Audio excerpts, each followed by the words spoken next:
शिर्डीत साई भक्तांच्या श्रद्धेच्या नावाखाली सुरू असलेल्या भेसळ आणि निकृष्ट दर्जाच्या पेढ्यांच्या व्यवसायावर अन्न व औषध प्रशासनाने पुन्हा एकदा मोठा घाव घातलाय। साई मंदिर परिसरातील खासगी पेढा विक्रेत्यांच्या दुकानांवर आज सकाळपासून धाड सत्र राबवत FDAने 500 किलोहून अधिक संशयित आणि निकृष्ट दर्जाचा पेढा जप्त केलाय। काही दिवसांपूर्वी माध्यमांनी या प्रकाराचा पर्दाफाश केल्यानंतर प्रशासनाने दुसऱ्यांदा ही मोठी कारवाई केली आहे। भाविकांच्या आरोग्याशी सुरू असलेल्या या खेळाचा आता तपास सुरू झाला आहे। साई नगरी शिर्डीत दररोज हजारो भाविक दर्शनासाठी येतात। साईबाबांना पेढ्याचा प्रसाद अर्पण करण्याची परंपरा असल्याने मंदिर परिसरात मोठ्या प्रमाणात पेढ्यांची विक्री केली जाते। मात्र याच श्रद्धेचा गैरफायदा घेत काही विक्रेते निकृष्ट दर्जाचे आणि संशयास्पद पेढे विकत असल्याचा धक्कादायक प्रकार समोर आला होता। काही दिवसांपूर्वी माध्यमांनी शिर्डीतील पेढा विक्रीचा काळा बाजार आणि निकृष्ट दर्जाच्या पेढ्यांचा मुद्दा उचलून धरला होता।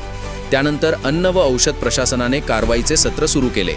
आज पुन्हा एकदा FDAच्या पथकाने साई मंदिर परिसरातील अनेक दुकानांवर धाड टाकत तपासणी केली असून कारवाईत 500 किलोहून अधिक पेढा जप्त करण्यात आला असून त्याचे नमुने प्रयोगशाळेत तपासणीसाठी पाठवण्यात आले आहेत। जप्त करण्यात आलेल्या पेढ्यांची गुणवत्ता, वापरण्यात आलेले घटक आणि अन्न सुरक्षा नियमांचे पालन झाले आहे की नाही याची पडताळणी केली जाणार आहे।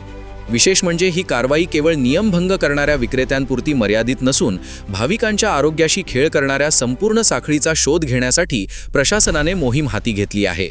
दोषी आढळणाऱ्यांवर कठोर कारवाईचे संकेत FDAने दिले आहेत। श्रद्धेचे केंद्र असलेल्या शिर्डीत प्रसादाच्या नावाखाली निकृष्ट दर्जाच्या खाद्यपदार्थांची विक्री होत असेल तर तो केवळ नियमभंग नाही तर भाविकांच्या विश्वासाशी केलेला विश्वासघात आहे। माध्यमांच्या पाठपुराव्यानंतर FDAने पुन्हा एकदा कारवाईचा बडगा उगारला असला तरी अशा प्रकारांना कायमचा आळा बसतो का हे पाहणे महत्त्वाचे ठरणार आहे। प्रतिनिधी प्रदीप पाटील, S न्यूज मराठी, शिर्डी, अहिल्यानगर।